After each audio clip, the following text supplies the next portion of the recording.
خب تا اینجا با همدیگه 20 تا سوال در خصوص عزت نفس خودمون رو بررسی کردیم. امیدوارم که باز هم این 10 تا سوال بعدی رو مثل 10 تا سوال اول درست جواب داده باشید و حداقل با خودتون صادق بوده باشید. پس ما اینجا 20 تا سوال رو بررسی کردیم که اگر شما این 20 تا سوال رو پاسخ داده باشید و جوابها رو با هم بررسی کنیم، میبینید که شما در چه حد عزت نفس دارید. عیار عزت نفستون چنده؟ آیا نیاز هست که روی عزت نفستون کار کنید؟ و یا اینکه همین عزت نفس خوبه، که البته اینم جای یک توضیح مفصلی داره. اما اگر از این سوالات، از این 20 تا سوال شما به تعداد بیشتری ب، یعنی 12 تا ب و یا بیشتر پاسخ دادید، شما عزت نفس خوبی دارید. یعنی شما عزت نفستون انقدر هست که از پس کارها بر بیاید، انقدر هست که خودت رو همه جا به بهترین شکل و با رعایت ارزش‌های اصیل انسانی ثابت بکنی. انقدر عزت نفس داری که بتونی یه کاری رو شروع بکنی، یه رابطه‌ای رو آغاز بکنی. ولی باز هم نیاز هستش که روی خودت کار بکنی که نذاری این عزت نفس فروکش کنه و پایین بیاد. اگر تعداد بیشتری الف رو شما تیک زدی، شما واقعا دچار کمبود عزت نفسی. باید روی عزت نفست به شدت کار بکنی. اما ناراحت نباش، به هیچ عنوان ناراحت نباش. میخوام یه خبر خیلی خوب به شما بدم. به خاطر اینکه عزت نفس کاملا اکتسابیه و میتونی با تمرین هایی که من بهت میدم، با تمرین هایی که خودت بعدها میتونی بری بگردی پیدا کنی، عزت نفس خودت رو بالا بیاری و خودت رو یک انسان شگفت انگیز بکنی. اصلا کاری نداشته باش که قبل از دیدن این برنامه چه عزت نفسی داشته باشی. خودت رو اینطور تصور کن که 1 ماه دیگه به چه صورت هستی و باز هم بیا این تستا رو بزن و خودت رو بررسی کن. حتی بهت پیشنهاد میکنم که موبایل تو برداری، از خودت فیلم بگیری، امروز بگی من امروز اینم، 30 روز دیگه میخوام این کارها رو انجام بدم و به اینجا برسم، و 30 روز دیگه دوباره فیلم بگیر و خودتو مقایسه کن. ببین چه پیشرفتی میکنی، ببین به کجاها میرسی. انقدر حالت خوب میشه، انقدر اتفاقای قشنگ تو زندگیت میفته که میتونه از این به بعد چرخ زندگی تو رو یه طور دیگه بگردونه و تو رو به سمت مسیر موفقیت پیش ببره. اما اگر تعداد بیشتری از این سوالات رو شما جیم زدید، 12 تا سوال و بیشتر، شما هم عزت نفس خوبی دارید، اما لازمه روی اون کار بکنی. یعنی بعضی جاها شماها یک مشکلاتی دارید که اون مشکلات رو باید برطرف کنید. با عنوان مثلا یکی از سوالایی بود که آیا از بدن خودت راضی هستی؟ مثلا جیم رو زدی گفتی که بله، ولی احساس میکنم که لازمه که تغییراتی تو بدنم بدم. خب این یه دونه از اوناست. مگر این که این قضیه که اون تغییر دادنه کاملا علمی و پزشکی باشه. دوست خوب من، همراه گرامی، عزیزی که داری این تصویر رو میبینی، من هم روی خودم کار میکنم. شاید هر روز، شاید در روز 2 بار 3 بار تکرار میکنم. من هم یک زمانی اگر این تست‌ها رو به من میدادن، چند سال پیش میزدم، شاید بیشتر از 14 تاشو من الف میزدم. هممون دوچار یک سری مسائلی در زندگیامون هستیم که اون تأثیر گذاره توی عزت نفس ما. عزت نفسی که پایه و بنیان خوشبختی، موفقیت، سلامتی و پیشرفت ماست. پس هیچ نگران نباشید. الان افراد بسیار بسیار موفق، ثروتمند و سیاستمدارای توی دنیا هستن که اصلا چهره جالبی ندارند، اصلا هیکل میزونی ندارند، اصلا صدای قشنگی ندارند،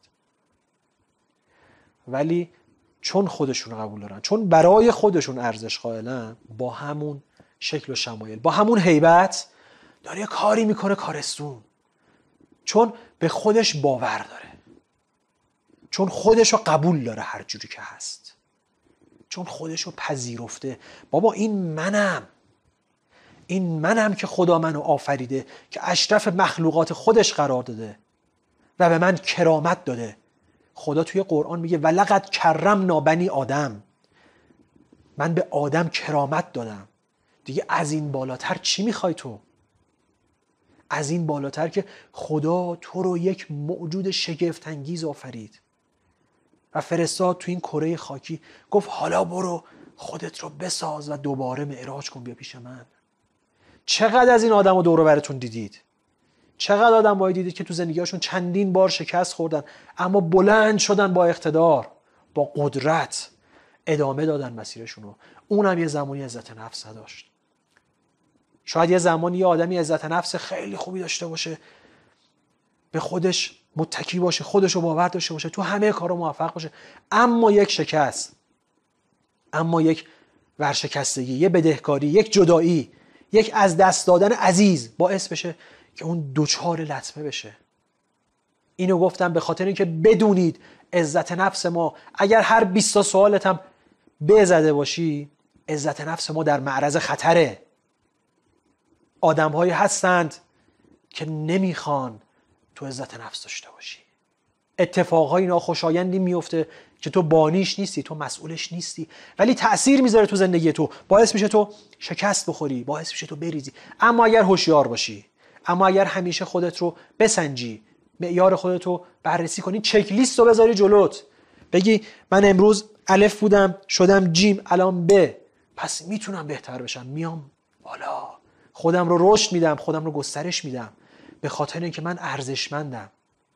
اینو فراموش نکنید که همه ما، همه انسان‌های موجود روی زمین، چه اونایی که قبل بودن، چه اونایی که الان هستن و چه اونایی که بعد میان، فقط یک بار به دنیا میاند. فقط یک بار. تولد فیزیکیشون یک باره. اما میتونی در طول زندگی بارها متولد بشی دوباره. ولی فراموش نکن که یک عمر بیشتر وجود نداره. پس این عمر رو، این عمر گرانبها رو، این عطیه ارزشمند خدا رو که بهت هر روز صبح تقدیم میکنه، مچالش نکن، ازش استفاده کن. چجوری؟ خودت رو گسترش بده، خودت رو بساز، خودت رو پیروز کن. ما با خودمون همیشه در جنگیم، ما با خودمون در صلح باید باشیم، ما باید خودمون رو بپذیریم، ما باید خودمون رو قبول داشته باشیم تا بتونیم به همسرمون، به فرزندمون، به دوستمون، به همکارمون، به جامعهمون، به پدر مادرمون، به هر کسی که دوستش داریم خدمت کنیم، عشق بورزیم، محبت بهش بدیم. همینطوری که نیستش که بگیم عزت نفس قرص و کپسول و آمپول، میریم از یه مغازه میخریم، 2 تا لیوان آبم میخوریم روش، عزت نفس ما رفت. نه خیر. عزت نفس ما چیزی نبوده که یک شبه به دست بیاد، که الان میخوایم با هم دیگه چند تا از دلایل مهم اون رو بررسی بکنیم که چرا این اتفاق برای تو افتاد، چرا این اتفاق برای من افتاد، چرا این اتفاق برای آدم ها میفته، چرا واقعا. چند تا از این دلیلا رو با هم بررسی بکنیم، ببینیم مثلا دلیلش چی بوده که من شکست خوردم، دلیلش چی بوده که من حالم بد شده. من که یه زمان خیلی خوب داشتم پیش میرفتم، من که تو همه چیزا موفق بودم، پس چی شد؟ به اتفاق این چند تا مورد با هم بررسی بکنیم. امیدوارم که بتونید اون نقطه کوره رو شناسایی بکنید و از اینجا به بعد هی روی خودت اون نقطه کار بکنید که اون نقطه کوره بشه نقطه قوت.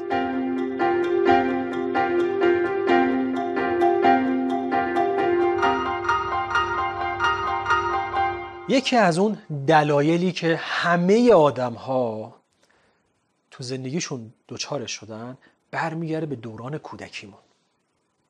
توی دوران کودکی با خیر و خوشی داشتیم زندگی می‌کردیم. شاید یه اتفاقی افتاد، یه چیزی شکست، از دستمون افتاد، یک مسئله پیش اومد و به ما گفتن که تو عرضه این کار رو نداری، چجوری میخوای بزرگ بشی فلان کارو بکنی.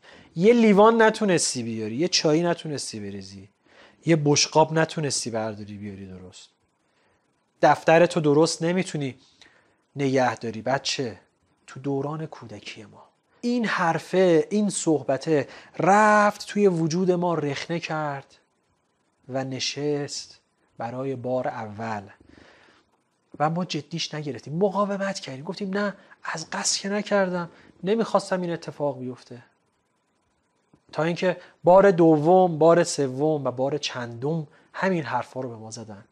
دیگه ما مقاومت نکردیم، دیگه نگفتیم که نه، باور کردیم که آره شاید این اتفاق افتاده، من دست و پا چلفتی باشم، شاید بی عرضه باشم.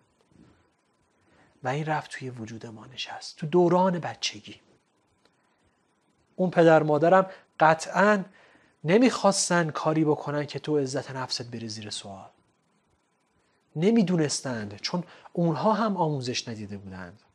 همینطور که به ما توی مدارس و دانشگاه ها و جاهای مختلف این رو آموزش نمیدند.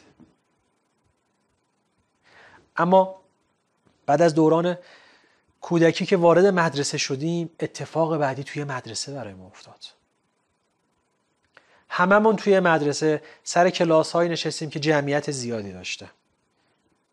بعضی از ماها به دهه‌های قبل که برمیگردیم سر کلاس ها 40-50 نفر هم بودیم نشستیم. 3 نفر توی این نیمکت های چوبی. معلم به خاطر اینکه یه نفر یه اشتباهی میکرد همه رو جمع میبست. میگفت شماها لیاقت این مدرسه رو ندارید، شما اصلا لایق درس خوندن نیستین، شماها بی ارزشید. حالا شاید اون معلمه یه گرفتاری داشته، شاید اون معلمه یک مسئله براش پیش اومده نتونسته خودش رو نگه داره و دنبال یک دیوار کوتاهی میگشته که اون ناراحتیش رو خالی بکنه. 1 بار در مدرسه، 2 بار در مدرسه، 3 بار، چندین بار این اتفاق افتاد. خیلی از بچه‌ها تنبیه شدن تو مدرسه هاشون. شاید بچه‌ای بوده که انگیزه داشته برای موفقیت، اما به قدری از سمت اون معلمین دور شده، انقدر اونا بهش کنایه زدند، به خاطر اون کنایه هایی که بهش زدن، به خاطر اون حرف هایی که بهش زدن، از مدرسه فراری شده. چند نفر همین الان تو بین دوستان و آشنایانمون میشناسیم، بچه‌هایی بودن که با شوق و ذوق کیف گرفتن، لباس خریدن که برن مدرسه و توی مدرسه انقدر بهشون بی‌حرمتی شده، انقدر بهشون بی‌احترامی شده که فراری شده از مدرسه. به زور دوره راهنمایی رو اومده بگذرونه. بعد از دبستانش که به سختی گذشت و همه تحقیرش کردن، رسید یه کاری کردن که فرار کرد رفت.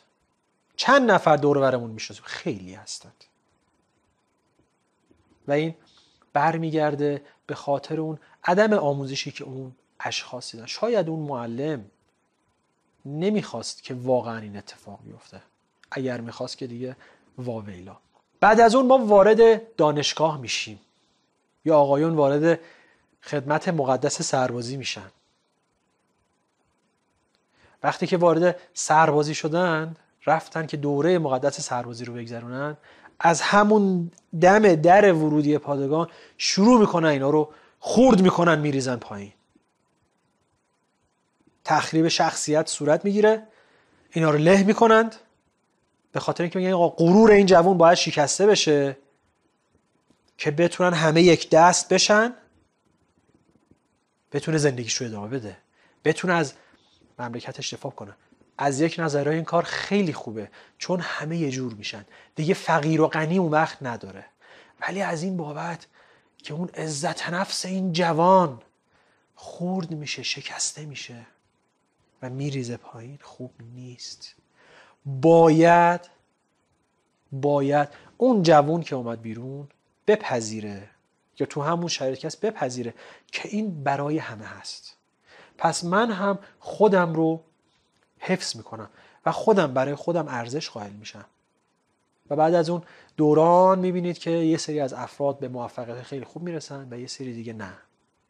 یا توی دانشگاه استادی میاد مثل همون دوره مدرسه، از یکی یه سوالی میپرسه، چون اینجا دیگه فرق کرده، محیط متفاوت شده دیگه.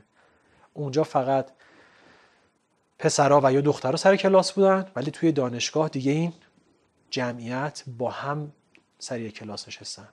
میاد به یک پسری یه حرفی میزنه، به یک دختری یه حرفی میزنه و اون پسر و یا اون دختر به خاطر اون حرف، به خاطر حرف اون شخصی که به عنوان استادشه، خورد میشه درون خودش، میشکنه و عزت نفسش میره زیر سوال و دیگه سخت اون بلند میشه. اگر جزو این دسته از آدمام هستید، باز هم میگم جای نگرانی وجود نداره. میتونی خودت رو رشد بدی، میتونی خودت رو پرورش بدی، رو خودت کار بکنی تا این عزت نفس تو هی بالا و بالا و بالاتر بیاری. برمیگردیم میریم سر کار. توی محیط کار میبینی یک رئیسی به 2 نفر که همزمان دارن یه جا کار میکنن، یک کار رو انجام میدن و با یک کیفیت انجام میدن، یه حرفی میزنه و اون شخص مقابل، اون دوستشون، همکارش خودخوری میکنه، ناراحته. چرا اینو تشویق کرد؟ چرا برای من این کارو نکرد؟ چرا این به اینجوری گفت تو کارت خوبه به من حرفی نزد؟ از این اتفاقا میفته. اما باز هم میگم تو اگر خودت رو گسترش بدی، خودت رو بسازی، دیگه محتاج هیچ کسی نخواهی بود. فقط و فقط محتاج خودت خواهی بود و پروردگار خودت. اون وقتی که زندگی تو زیبا میشه، اون وقتی که تو میتونی راههای موفقیت، پله‌های ترقی رو عالی و با ثبات برداری و حرکت کنی بری به سمت بالا. دوست خوب من، پس نگران نباش. من نمیخوام دلایل دیگری رو بررسی بکنم، چون همین اتفاقات، همین صحبت‌ها باعث میشه ما برگردیم به گذشته هامون، ببینیم کجا تصمیم درست نگرفتیم. یکی یه ازدواج ناموفق داشته، یکی یه رابطه بد داشته، یکی تو مدرسه اینجوری شده، یکی سر کار اینجوری شده، یکی یه عزیزی رو از دست داده. همه این اتفاق اون وقت براش افتاده. پدری، مادری، فرزندی، برادری، خواهری، یه کسی رو. هیچ ایرادی نداره. به قول شاعر میگه تا شقایق هست زندگی باید کرد. آره، باید زندگی کرد. اونم یک زندگی با اعتماد به نفس و عزت نفس کامل، نه اینکه یک زندگی ناجور شلوول آویزون. مردگی نباید کرد، باید زندگی کرد. چون آفریده شده که خوب زندگی بکنی، چون به این دنیا قدم گذاشتی که خوب زندگی کنی، ولی لازمش اینه که اول خودت رو بشناسی، خودت رو بپذیری.